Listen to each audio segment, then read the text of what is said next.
In this tutorial, I'm going to show you how to assemble two parts together. So you click on File, New, this time click on Assembly, OK. Now I've drawn two finger joints, so I've got finger joint 1, open. I want to insert this part into this drawing. Then you click on Insert Component, finger joint 2, open.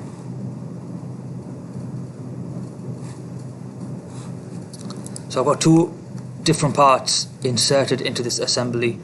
Now to join these parts, what I need to do is use the mate command, but before that I'm going to rotate this component. Now this component is fixed, so I'll not be able to move the first component that you insert. You can only move the second, third, or the rest of the components that you insert.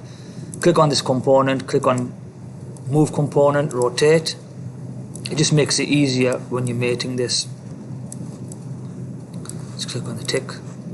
You can zoom in, rotate the shape. So I want this face to mate with this face.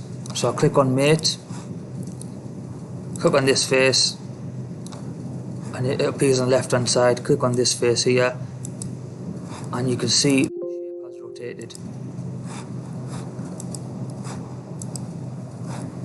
Next step is I want this face to mate with this face.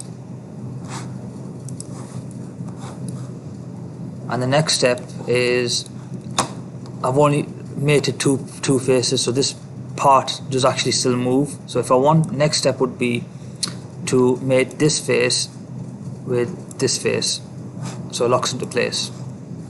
That's one piece done, and I'll continue this with the rest of the pieces. So if I want another piece, I'll click on Insert Component, finger joint 1,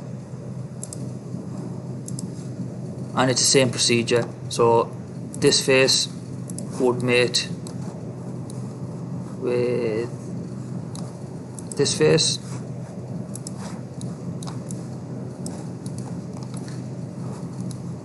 I would mate, you can see the distance of this face with this face, and then I would mate this face with this face. So you'd continue until the box is finished.